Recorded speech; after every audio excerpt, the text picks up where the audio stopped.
Ayat hari ini adalah Markus 6, ayat 7-13. Mari kita baca bersama. Ia memanggil ke-12 murid itu dan mengutus mereka berdua-dua. Ia memberi mereka kuasa atas roh-roh jahat dan berpesan kepada mereka supaya jangan membawa apa-apa dalam perjalanan mereka, kecuali tongkat, roti pun jangan, bekal pun jangan, uang dalam ikat pinggang pun jangan, boleh memakai alas kaki, tetapi jangan memakai 2 baju. Katanya selanjutnya kepada mereka, kalau di suatu tempat kamu sudah diterima dalam suatu rumah, tinggallah di situ sampai kamu berangkat dari tempat itu. Dan kalau ada suatu tempat yang tidak mau menerima kamu, dan kalau mereka tidak mau mendengarkan kamu, keluarlah dari situ, dan kebaskanlah debu yang di kakimu sebagai peringatan bagi mereka. Lalu pergilah mereka memberitakan bahwa orang harus bertobat. Dan mereka mengusir banyak setan, dan mengoles banyak orang sakit dengan minyak, dan menyembuhkan mereka. Amin. Firman Tuhan hari ini adalah tentang peristiwa perjalanan penginjilan di mana Yesus setelah meninggalkan Nazaret dan berkeliling Galilea memberitakan Injil Kerajaan Allah, pada waktunya mengutus ke-12 muridnya. Selama ini, para murid berada di sisi Yesus, mendengarkan perkataannya, menerima pengajarannya, serta menyaksikan mukjizat dan penyembuhan luar biasa yang dilakukannya dari jarak yang paling dekat. Para murid adalah orang-orang yang selalu berada di sisi Yesus. Alasan Yesus memanggil dan menempatkan mereka begitu dekat dengannya adalah untuk melatih mereka. Yesus ingin agar pelayanan kerajaan Allah yang sedang ia kerjakan dapat dilanjutkan dan diperluas melalui murid-murid yang telah dilatih dan bertumbuh. Itulah sebabnya Yesus mengajar dan membina para murid dari dekat. Kemudian, ketika Yesus melihat bahwa mereka telah cukup dewasa, ia mengutus mereka ke dalam praktik lapangan. Karena hanya dengan terjun langsung ke lapangan, mereka dapat bertumbuh lebih lagi.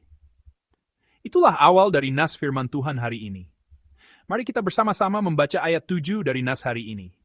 Ia memanggil ke-12 murid itu dan mengutus mereka berdua-dua. Ia memberi mereka kuasa atas roh-roh jahat. Amin. Yesus tidak mengutus para muridnya sendirian. Ia mengutus mereka berpasang-pasangan, 2 orang sekaligus. Dari sini kita sekali lagi menyadari betapa pentingnya komunitas dalam menjalankan misi sebagai murid dan orang Kristen.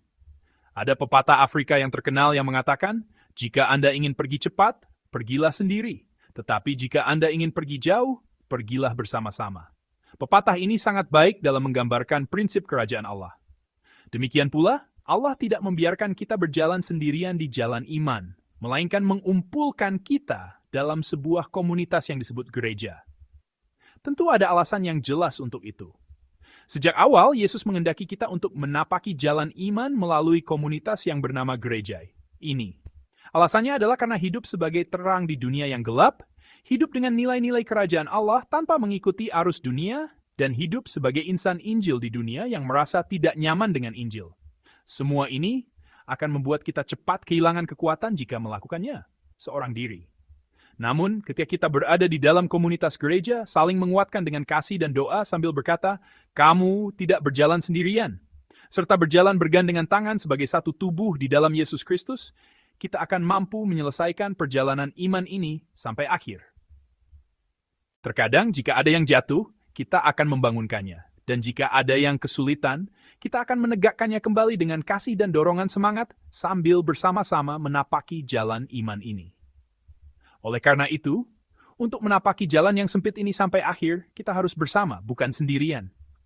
Itulah sebabnya, Yesus tidak mengutus murid-muridnya sendirian dalam menjalankan pelayanan Injil, melainkan berdua-dua sebagai sebuah komunitas.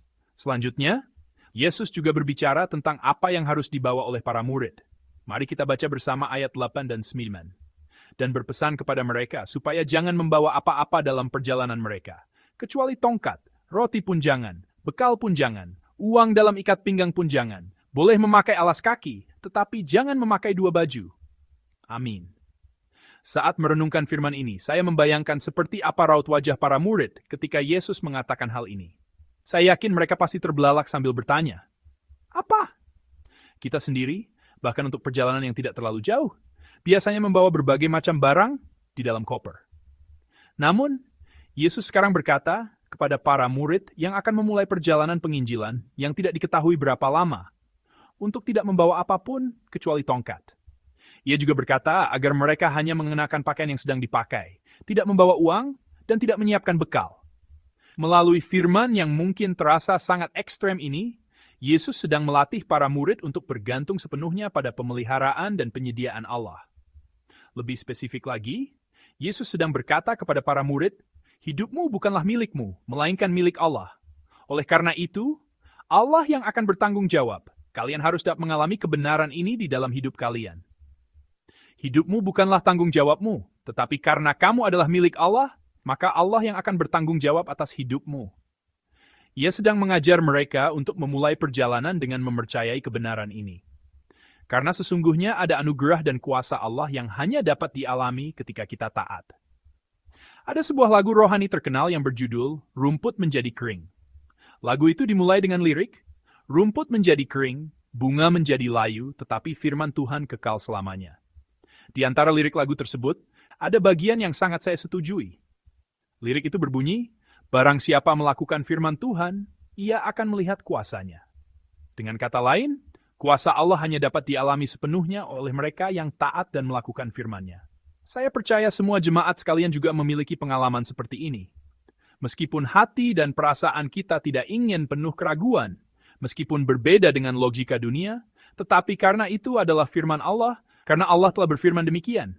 Ketika kita menutup mata dan taat dengan iman, kita sebagai orang Kristen akan mengalami kuasa Allah dan anugerah Allah yang bekerja di dalam hati dan kehidupan kita. Ada anugerah dan kuasa Allah yang hanya dapat kita alami ketika kita menaati firman-Nya. Demikianlah yang sedang Yesus katakan sekarang. Ia sedang mengatakan bahwa murid yang benar-benar hidup bergantung pada Allah akan sungguh-sungguh mengalami pemeliharaan dan penyediaan Bapa di surga. Maka, melalui firman hari ini, Yesus bertanya kepada kita dengan jelas, apakah engkau hidup dengan mengandalkan kekuatan dan kemampuanmu sendiri, ataukah engkau hidup dengan sungguh-sungguh mengandalkan Allah Bapa? Menurutmu, hidupmu ini sungguh-sungguh bergantung pada siapa dan pada apa? Terhadap pertanyaan Yesus ini, kiranya kita semua dapat mengaku dengan iman. Tuhan, aku hidup hanya mengandalkan anugerah-Mu. Selanjutnya di ayat 11, Yesus memberitahukan apa yang harus dilakukan ketika mereka ditolak saat memberitakan Injil. Mari kita baca bersama ayat 11. Dan kalau ada suatu tempat yang tidak mau menerima kamu, dan kalau mereka tidak mau mendengarkan kamu, keluarlah dari situ dan kebaskanlah debu yang di kakimu sebagai peringatan bagi mereka. Amin. Makna dari ungkapan mengebaskan debu yang di kakimu di sini adalah, saya telah melakukan tanggung jawab saya. Melalui firman ini kita menyadari bahwa iman adalah sepenuhnya wilayah Allah. Apapun yang kita katakan, apapun yang kita lakukan, kita tidak akan pernah bisa menciptakan iman pada diri seseorang. Meskipun kita menginjili dan memberitakan Injil, perkataan dan perbuatan kita tidak akan pernah bisa menciptakan iman pada diri seseorang. Iman timbul ketika Allah Roh Kudus bekerja di dalam jiwa seseorang, menggunakan perkataan dan perbuatan kita sebagai alatnya. Iman adalah karunia dari Allah. Oleh karena itu, melalui firman hari ini, Yesus sedang berkata, saat menginjili, lakukan bagianmu dan serahkan sisanya kepada Allah.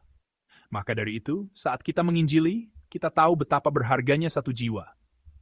Ketika kita memikirkan bahwa Yesus anak Allah telah mati untuk satu jiwa itu, tidak ada satu jiwa pun di dunia ini yang tidak berharga. Setiap jiwa lebih berharga daripada seluruh dunia, sama berharganya dengan nyawa Yesus. Karena kita mengetahui hal ini, maka kita menginjili. Dan saat menginjili, kita harus melakukannya dengan segenap hati dan jiwa, serta dengan upaya terbaik yang bisa kita berikan. Namun, saat kita menginjili seperti ini, pada akhirnya kita harus dapat menyerahkannya kepada Allah, dengan mengingat bahwa semua ini adalah wilayah Allah. Saat menginjili, kita harus percaya bahwa semua keputusan dan segalanya bergantung pada Allah. Terkadang, hal itu bisa berbeda dari pemikiran, rencana, dan waktu kita. Kita mungkin berpikir, jika saya menginjili seperti ini, jika saya memberitakan tentang Yesus, alangkah baiknya jika Allah bekerja seperti ini. Tetapi terkadang Allah dapat bekerja dengan cara yang berbeda dari pemikiran dan jadwal kita. Namun, bahkan pada saat-saat seperti itu, kita harus mengingat bahwa iman adalah wilayah Allah, keselamatan adalah wilayah Allah. Dan kita perlu berserah dengan berkata, Allah, saya telah melakukan bagian saya. Sekarang kiranya Engkau bekerja. Saya serahkan kepadamu. Ketika para murid bersama-sama sebagai komunitas, bergantung sepenuhnya kepada Allah, dan menyerahkan segalanya kepadanya, apa yang terjadi? Mari kita bersama-sama membaca ayat 12 dan 13. Lalu pergilah mereka memberitakan bahwa orang harus bertobat, dan mereka mengusir banyak setan dan mengoles banyak orang sakit dengan minyak dan menyembuhkan mereka. Amin. Demikianlah, melalui para murid yang bersama-sama, mengandalkan Allah dan berserah kepadanya, karya kerajaan Allah terjadi. Melalui para murid, kuasa dan anugerah Allah mengalir. Pelayanan yang telah dilakukan oleh Yesus dilanjutkan melalui para murid.